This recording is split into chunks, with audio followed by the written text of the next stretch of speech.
الحمد لله رب العالمين والعاقبة للمتقين والصلاة والسلام على أشرف الأنبياء والمرسلين وعلى آله وصحبه أجمعين ومن تبعهم بإحسان إلى يوم الدين. أما بعد. عن عبد الله بن عمرو رضي الله عنهما أن رسول الله صلى الله عليه وسلم قال: الصيام والقرآن يشفعان للعبد يقول الصيام أي رب إني منعته الطعام والشهوات بالنهار فيشفعني فيه، ويقول القرآن: منعته النوم بالليل فيشفعني فيه فيشفعان. رواه البيهقي في شعب الإيمان. حدیث جو آپ کے سامنے میں پڑھی گئی ہے یہ روزہ اور قرآن کے تعلق سے ہے. رمضان المبارک کا یہ مہینہ ہے کہ جس میں قرآن کریم کا نزول ہوا، تو اس اعتبار سے روزہ یا رمضان کا قرآن سے بہت ہی گہرا رشتہ ہے.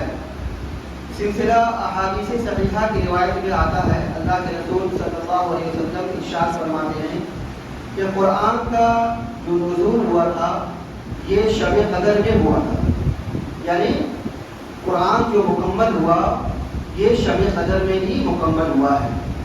تو شب قدر یہ رمضان المبارک کے مہینے میں آتا ہے. تو اس حیثیت سے یا اس مناسبت سے قرآن کا رمضان المبارک سے بہت ہی گہرا رشتہ اور بہت ہی گہرا تعلق ہے. یہی وجہ تھی کہ اللہ کے رسول صلی اللہ علیہ وسلم ہر رمضان کے مہینے میں قرآن کریم کا ایک مکمل دورہ کیا کرتے تھے. صحیح بخاری کی روایت میں آتا ہے کہ جس سال اللہ کے رسول صلی اللہ علیہ وسلم کی وفات ہوئی اس سال حضرت جبرائیل علیہ السلام نے آپ کو قرآن کا 2 مرتبہ دورہ کرایا صرف رمضان کے مہینے. تو اس حیثیت سے آپ اندازہ لگا لیجئے کہ اللہ کے نبی صلی اللہ علیہ وسلم رمضان المبارک کے مہینے میں قرآن کی زیادہ سے زیادہ تلاوت فرمایا کرتے تھے. اور جب ایک بندہ رمضان المبارک کے مہینے میں قرآن سے اپنا رشتہ جوڑے گا، قرآن سے اپنے تعلق کو استوار کرے گا اور رمضان المبارک کے مہینے میں زیادہ سے زیادہ قرآن کی تلاوت کرے گا، تو اس کا کیا فائدہ ہوگا؟ تو اس آج کی جو آپ کو سامنے جو درس حدیث جو پڑھی گئی ہے وہ اسی میں بیان کیا گیا ہے. چنانچہ حدیث کے الفاظ دیکھ لیجیے کہ حضرت عبداللہ ابن عمر رضی اللہ تعالیٰ عنہما سے روایت ہے، رسول اللہ صلی اللہ علیہ وسلم نے ارشاد فرمایا: روزہ اور قرآن بندے کے لیے سفارش کریں گے. اب ایک تھوڑا سا سوال آپ کے من میں یاد آ سکتا ہے کہ قرآن تو یہ اللہ کا کلام ہے، اللہ سبحانہ و تعالیٰ کے اپنے الفاظ ہیں. تو جب قرآن کریم اللہ سبحانہ و تعالیٰ کا کلام ہے اور اللہ سبحانہ و تعالیٰ کے الفاظ ہیں، تو قرآن کیسے سفارش کرے گا؟ کیسے اللہ سبحانہ و تعالیٰ سے جا کر کے کہے گا جب تو خود قرآن اللہ کا کلام ہے؟ تو ہمیں اس کو سمجھنے کے لیے ہم یہ سمجھ سکتے ہیں کہ قرآن کریم کو جس کاغذ پر لکھا گیا ہے یا جس حروف سے لکھا گیا ہے، ممکن ہے کہ کل قیامت کے دن وہ کاغذ کو اللہ سبحانہ و تعالیٰ بولنے کی صلاحیت عطا کرے اور وہ کاغذ آپ کے حق میں اللہ سے سفارش کرے. کیا ممکن ہے کہ وہ حروف اس روشنائی سے یا اس قلم سے یا اس دوات سے قرآن کے الفاظ کو لکھا گیا ہے تو وہ حروف آپ کے حق میں اللہ تعالیٰ سے دعا کرے، اللہ تعالیٰ کے سامنے میں آپ کے حق میں سفارش کریں؟ یہ بھی ممکن ہے. اور اسی طریقے سے روزہ کیسے اللہ سبحانہ و تعالیٰ سے سفارش کرے گا جبکہ روزہ ایک عمل ہے؟ تو اس کو سمجھنے کے لیے آپ صحیح بخاری کی ایک حدیث کا مطالعہ کیجیے کہ جس میں اللہ کے رسول صلی اللہ علیہ وسلم ارشاد فرماتے ہیں کہ قیامت کے دن جب جہنمی اور جنتیوں کا فیصلہ ہو جائے گا، جہنمی جب جہنم میں چلے جائیں گے اور جنتی جب جنت کے اندر میں چلے جائیں گے، تو اللہ سبحانہ و تعالیٰ موت کو ایک کالے چکبڑے میڑھے کی شکل میں ڈالے گا.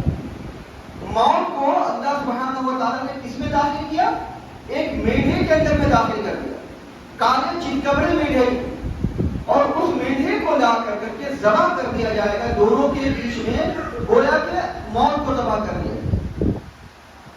تو اسی طریقے سے روزہ کو بھی اللہ سبحانہ و تعالیٰ کوئی نہ کوئی شکل دیں گے، کوئی نہ کوئی شکل دیں گے، اور وہ شکل جو ہے آپ کے حق میں اللہ سبحانہ و تعالیٰ سے سفارش کریں گے۔ ایک بات۔ دوسری بات یہ، قرآن کریم میں اللہ سبحانہ و تعالیٰ ارشاد فرماتے ہیں کہ کل قیامت کے دن آپ کے منہ کو تالا مار دیا جائے گا، آپ کے ہونٹوں کو بند کر دیا جائے گا، سیل کر دیا جائے گا۔ تو آپ کے جو پارٹس ہیں، جسم کے اعضاء جو ہیں، ہاتھ، پیر، یہ دونوں چیزیں اللہ سبحانہ و تعالیٰ کی یہاں آپ کے حق یا آپ کے خلاف میں گواہی دیں گے۔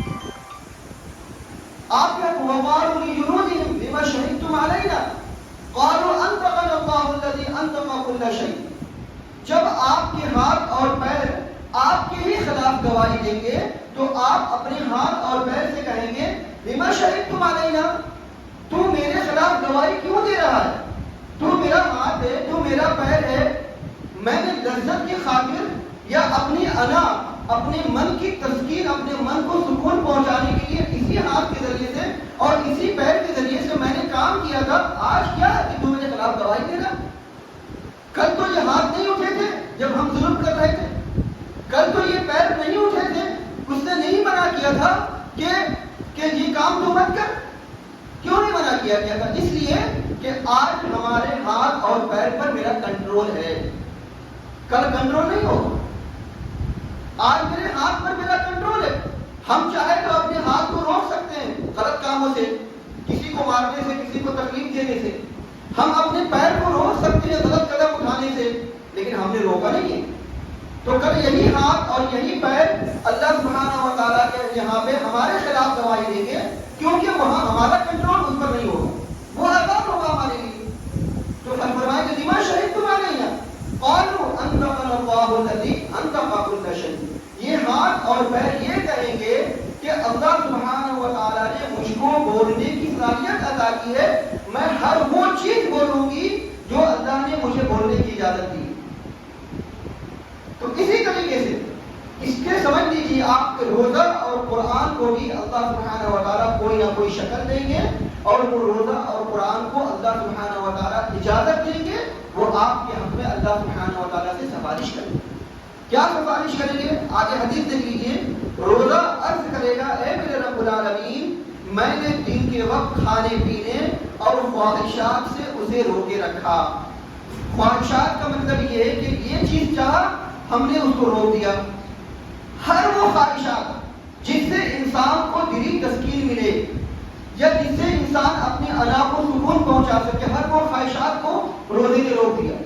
چاہے خواہشات اچھے ہوں، چاہے خواہشات برے ہوں، چاہے خواہشات اپنے حق میں فائدہ مند ہو یا چاہے دوسرے کے حق میں نقصان دہ ہو، چاہے اپنے آپ کو تکلیف دینے کے معاملے میں ہو یا چاہے کسی اور کو تکلیف دینے کے معاملے میں ہو، ہر طرح کی خواہشات سے ہم نے اس کو روک رکھا تھا۔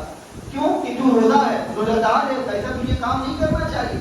اللہ سبحانہ و تعالیٰ نے تجھے روزہ رکھنے کا حکم دیا ہے، رب العالمین کے ساتھ فرما برداری کا حکم دیا ہے، لہذا تجھ کو ایسا نہیں کرنی چاہیے۔ ایک بات اور اچھی طریقے سے سمجھ لیجیے، روایت میں آتا ہے اللہ کے رسول صلی اللہ علیہ وسلم ارشاد فرماتے ہیں کہ جب بندہ نماز کے وقت میں اپنے گھر سے وضو کر کے نکلتا ہے تو گویا کہ وہ نماز کی حالت میں ہوتا ہے۔ جب وہ بندہ نماز کی حالت میں ہوتا ہے تو اس کے لیے ذمہ داری یہ بنتی ہے کہ وہ ادھر ادھر کام جھاڑ نہ کرے، وہ سیدھا بالکل مسجد کا رخ کرے، ادھر ادھر کسی سے بات چیت نہ کرے، کسی سے بد کلامی نہ کرے، کسی سے کوئی ایسی۔ اللہ کے رسول صلی اللہ علیہ وسلم فرماتے ہیں گویا وہ آدمی نماز ہی کی حالت میں ہے اگر وہ وضو کر کے مسجد کی طرف رخ کرتا ہو۔ جب آپ نماز میں کھڑے ہوتے ہیں تو کیا آپ ادھر ادھر کی باتیں کرتے ہیں؟ اللہ کے نبی صلی اللہ علیہ وسلم فرماتے ہیں والتکبیر تحریمها والتسلیم تحلیلها، اللہ اکبر کہہ لینے کے بعد ساری چیزیں آپ کے لیے حرام ہو جاتی ہیں اور سلام پھیرنے کے بعد ساری چیزیں آپ کے لیے حرام ہو جاتی ہیں۔ مثال کے طور پر تکبیر کرنے کے بعد اللہ اکبر کہنے کے بعد بات چیت کرنا آپ کے لیے حرام ہو گیا، سلام کرنا آپ کے لیے حرام ہو گیا، ادھر ادھر جانا، ادھر ادھر حرکت کرنا آپ کے لیے حرام ہو گیا، لیکن سلام پھیرنے کے بعد ساری چیزیں حلال ہو جاتی ہیں۔ تو جب نماز کے معاملے میں ساری چیزیں حرام ہو جاتی ہیں تو بعین ہی یہی معاملہ روزے کا بھی ہے. روزہ بندہ رکھے ہوئے ہے گویا کہ اللہ کی عبادت میں مشغول ہے, مصروف ہے. تو جب وہ بندہ روزے کی حالت میں اللہ کی عبادت میں مصروف ہے, مشغول ہے, تو اس کے لیے ساری چیزیں حرام ہو جاتی ہیں جو اللہ سبحانہ و تعالیٰ نے حرام کی ہوئی ہیں. اچھی طریقے سے اس چیز کو سمجھ لیجیے. جب آپ نماز میں ہوتے ہیں تو کا کام نہیں کرتے, لیکن روزہ رکھتے ہوئے سارا کام کرتے ہیں, ہر غلط حرکت کرتے ہیں, ہر غلط کام کرتے ہیں. تو جب آپ نماز کے حالت میں غلط کام نہیں کر سکتے ہیں, اور آپ کو پتا ہے کہ نماز کی حالت میں غلط کام کرنے سے ہمارا نماز خراب ہو جائے گا, تو روزہ رکھ کر کے غلط کام کرنے سے آپ کا روزہ کیسے باقی رہے گا؟ تو اسی وجہ سے آپ کو سمجھ لینا چاہیے کہ روزہ ایک بہت ہی اہم عبادت ہے. جب آپ نے روزہ رکھ لیا ہے تو گویا کہ آپ نے اللہ سبحانہ و تعالیٰ کی عبادت اور اس کی اطاعت و فرمانبرداری قبول کر لی ہے. اب آپ کے لیے وہ ساری چیزیں حرام ہو گئی جو اللہ نے آپ کے لیے حرام کرا دی ہے. مثال کے طور پر غیبت کرنا, شکایت کرنا, کسی کو مارنا, کسی کو تکلیف دینا, کسی کو گالی دینا, چوری کرنا, جھوٹ بولنا, غلط حرکت کرنا, غلط چیزوں کو دیکھنا, غلط نگاہ کسی پر ڈالنا, شک و شبہ میں جو کبیرہ گناہ ہے ان سے نہ بچنا, ان ساری چیزوں کو اپنا کر کے آپ اللہ کی عبادت کیسے کر سکتے ہیں؟ تو جب یہ سارے امور کو انجام دیں گے, روزہ کا جو فارمیلٹیز ہے, روزہ کا جو تقاضا ہے, ان سارے تقاضوں کو آپ عمل کریں گے, تب جا کر کے اللہ آپ کے حق میں, اللہ سبحانہ و تعالیٰ روزہ آپ کے حق میں سفارش کرے گا. اب آپ نے روزہ تو رکھ لیا ہے لیکن آپ کی زندگی میں نماز نہیں ہے, تو معاف کیجیے روزہ کیسے آپ کی سفارش کرے گا؟ آپ نے روزہ رکھا ہوا لیکن اپنے آپ کو غلط حرکات سے نہیں بچایا ہے, تو روزہ اللہ سبحانہ و تعالیٰ کے نزدیک آپ کے حق میں کیسے سفارش کرے گا؟ تو روزہ کا جو تقاضا ہے, تقاضے پہ اب آپ پورا کریں گے انشاءاللہ, تب جا کر کے روزہ آپ کے حق میں اللہ سے سفارش کرے گا. کیا سفارش کرے گا؟ اے میرے رب العالمین, میں نے دن کے وقت کھانے پینے اور خواہشات سے اسے روکے رکھا, اس کے متعلق میری سفارش قبول فرما. اور قرآن عرض کرے گا, اے میرے رب العالمین, میں نے اسے رات کے وقت سونے سے روکے رکھا. نیند آتی تھی, تھکا ہوا تھا, سونا چاہتا تھا, لیکن اس نے اپنے آپ کو تھوڑا سا اپنے آپ کو سکون دیا. اس کے بعد کھڑے ہو کر کے, اٹھ کر کے, وضو بنا کر کے قرآن کریم کی تلاوت کرتا رہا. اسی غرض سے اس کے شاید کہ تو کچھ ہو جائے, ہو جائے, تیرے آیات کا غور و فکر کرتا رہا. میرے رب العالمین نے مجھ کو کیا پیغام دیا ہے, مجھ کو کیا حکم دیا ہے, میرے لیے ہدایت کے کون کون سے راستے بتائے, ان سارے راستوں پر غور و فکر کرتا ہے, سوچتا ہے کیسے ہمیں زندگی گزارنی چاہیے. ان ساری ہدایات کو پڑھتا ہے, سمجھتا ہے اور ان پر غور و فکر کرتا ہے. تو جب یہ ساری چیزوں کو آپ اپنائیں گے تو روزہ قرآن آپ کے حق میں اللہ سبحانہ و تعالیٰ سے سفارش کرے گا.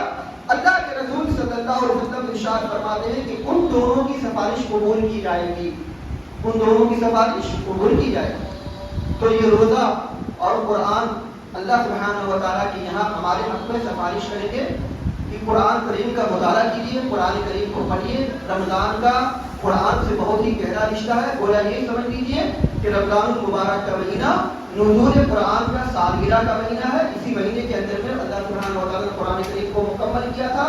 جتنا زیادہ صرف یہ نہیں ہے کہ آپ پورے رمضان میں ایک دورہ کر لیجیے یا 2 دورہ کر لیجیے, بس آپ کا کام ختم ہو گیا. نہیں, اللہ سبحانہ و تعالیٰ آپ کی نیت کے مطابق ایک ایک حرف پر نیکی عطا کریں گے, لیکن آپ کو یہ چاہیے کہ ایک ایک حرف پر غور و فکر کی, سمجھ لیجیے کہ اللہ نے کیا ہمیں دیا, پیغام دیا, کیا میسج دیا ہے, کیا اللہ نے ہمارے لیے حکم دیا ہے.